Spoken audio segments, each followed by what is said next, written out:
ನಮಸ್ಕಾರ ವೀಕ್ಷಕರೇ, ಇಂದು ನಾನು ನಿಮ್ಮ ಮುಂದೆ ಪ್ರಸ್ತುತಪಡಿಸುತ್ತಿರುವುದು ಮಾಹಿತಿಪೂರ್ಣ ಮತ್ತು ಪ್ರೇರಣಾದಾಯಕ ಪ್ರೊಫೆಸರ್ ಮಾಧವಿ ಲತಾ ಅವರ 17 ವರ್ಷದ ಸೇವೆ ಹಾಗೂ ಚೆನಾಬ್ ರೈಲ್ವೆ ಸೇತುವೆ ಕುರಿತಾಗಿ.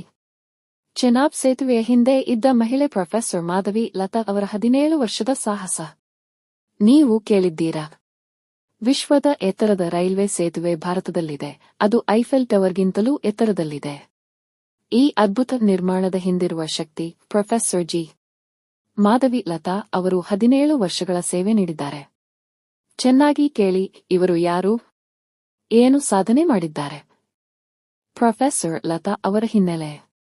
ಪ್ರೊಫೆಸರ್ ಮಾಧವಿ ಲತಾ ಇವರು ಐಎಸ್ಸಿ ಬೆಂಗಳೂರಿನಲ್ಲಿ ಜಿಯೋ ಟೆಕ್ನಿಕಲ್ ಎಂಜಿನಿಯರಿಂಗ್ ವಿಭಾಗದ ಪ್ರಾಧ್ಯಾಪಕಿ.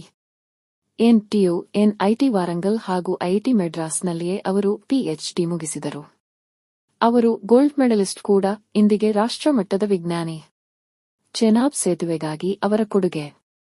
2005 ರಿಂದಲೇ ಅವರು ಈ ಸೇತುವೆ ನಿರ್ಮಾಣದಲ್ಲಿ ತಾಂತ್ರಿಕ ಸಲಹೆಗಾರತಿಯಾಗಿ ಭಾಗವಹಿಸಿದ್ದಾರೆ. ಸೇತುವೆಯ ಸ್ಥಳ: ಹಿಮಾಲಯದ ಗುಡ್ಡ ಪ್ರದೇಶ, ಬಂಡೆಗಳ ಹರಿವು, ಭೂಕಂಪದ ಅಪಾಯಗಳಿರುವ ಪ್ರದೇಶ. ಅವರ ಕೆಲಸ: ಬಂಡೆಗಳನ್ನು ಸ್ಥಿರಗೊಳಿಸುವುದು, ಭದ್ರವಾದ ಅಡಿಪಾಯಗಳನ್ನು ರೂಪಿಸುವುದು, ಪ್ರತಿ ಹಂತದಲ್ಲೂ ತಾಂತ್ರಿಕ ಮಾರ್ಗದರ್ಶನ ನೀಡುವುದು. ಇದು ಡಿಸೈನ್ ಆಸ್ ಯು ಗೋ ಯ ಪ್ರಕಾರ ನಿರ್ಮಾಣ, ಅಂದರೆ ಸಮಸ್ಯೆ ಬರುವಾಗಲೇ ಪರಿಹಾರ. ಈ ಸೇತುವೆ ಉಧಂಪುರ್, ಶ್ರೀನಗರ ಹಾಗೂ ಬಾರಾಮುಲ್ಲಾ ರೈಲು ಸಂಪರ್ಕ ಯೋಜನೆಯ ಭಾಗವಾಗಿದೆ. ಎತ್ತರ: ನದಿಯಿಂದ 359 ಮೀಟರ್ ಎತ್ತರ. ಐಫೆಲ್ ಟವರ್ನಿಗಿಂತ 35 ಮೀ ಹೆಚ್ಚು. ಇದು ಕಾಶ್ಮೀರವನ್ನು ಭಾರತದ ಉಳಿದ ಭಾಗಗಳೊಂದಿಗೆ ರೈಲಿನಿಂದ ಸಂಪರ್ಕಿಸುವ ಮಹತ್ವದ ಹೆಜ್ಜೆ. ಇದಕ್ಕೆ ಖರ್ಚು ₹1,486 ಕೋಟಿ. ಪ್ರಣಾಳಿಕೆ 2005 ರಲ್ಲಿ, ಉದ್ಘಾಟನೆ 2025 ರಲ್ಲಿ ಆಗಲಿದೆ. ಗೌರವಗಳು ಮತ್ತು ಸಮ್ಮಾನ: ಪ್ರೊಫೆಸರ್ ಲತಾ ಅವರನ್ನು ಭಾರತದಲ್ಲಿ STEM, science, tech, engineering, arts, maths ಕ್ಷೇತ್ರದ ಪ್ರಮುಖ 75 ಮಹಿಳೆಯರಲ್ಲಿ ಒಬ್ಬರಾಗಿ ಗುರುತಿಸಲಾಗಿದೆ.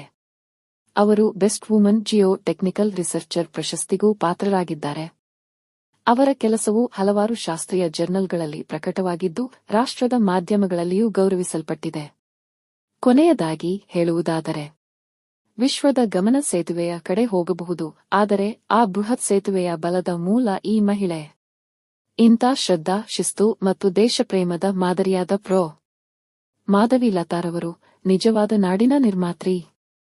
ಈ ರೀತಿಯ ಪ್ರೇರಣಾದಾಯಕ ಭಾರತೀಯ ಕಥೆಗಳಿಗಾಗಿ ಈ ಲೈಕ್, ಶೇರ್ ಮತ್ತು ಸಬ್ಸ್ಕ್ರೈಬ್ ಮಾಡಿ.